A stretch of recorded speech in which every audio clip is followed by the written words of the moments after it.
to the conclusion where you say we are in a period where there are forces around which creates this energy for change.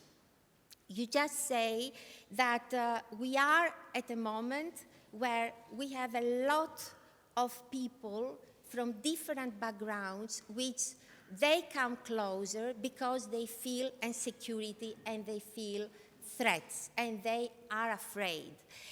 In the past, we thought that people who have not an employment, they are marginalized or different categories of people without really a real future, they feel this fear.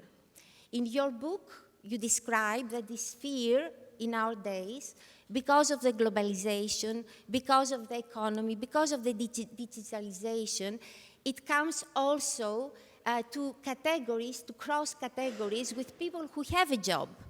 And they would like to maintain this job, and they would like a better future, and they want a guarantee for this future. So these tensions are coming together, and they create a dynamic which for you means a new start for something different. Could you please explain to us a little bit more this part of your book and of your analysis?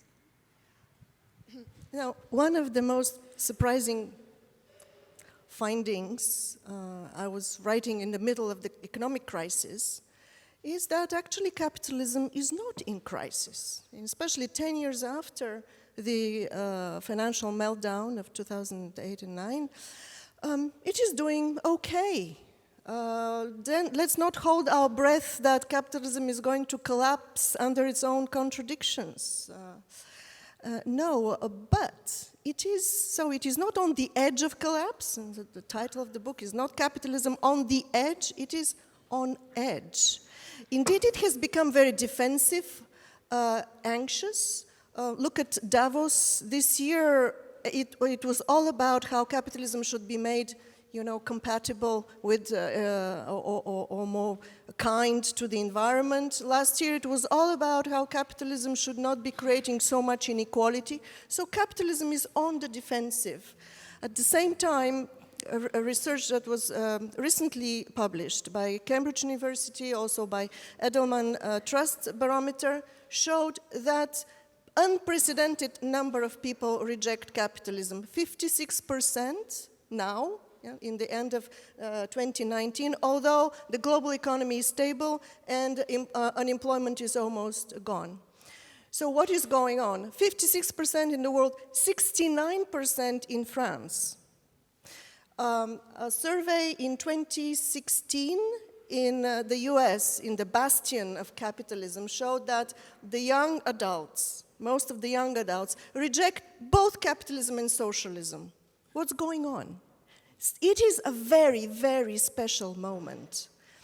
But what my research has led me to believe is that people are not so much concerned with stagnant wages or with growing, really incredible inequality.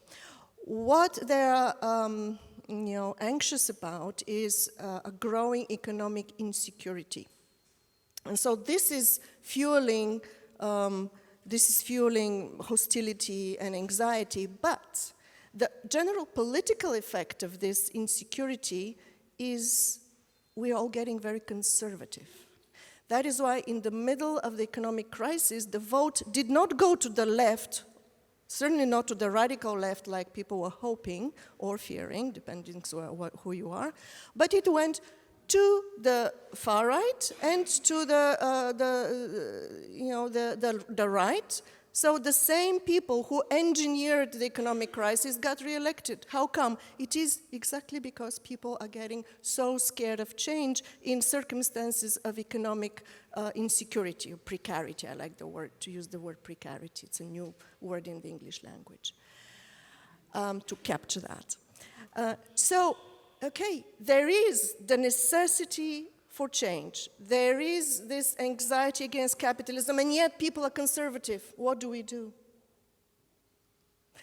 That shows me that there is a chance for any political force who can capture the necessity for change, but through policies that I describe as a political economy of trust, to build economic stabilization, to alleviate those fears, and then to make people actually allow people to think big, to take chances, to undertake political experimentation.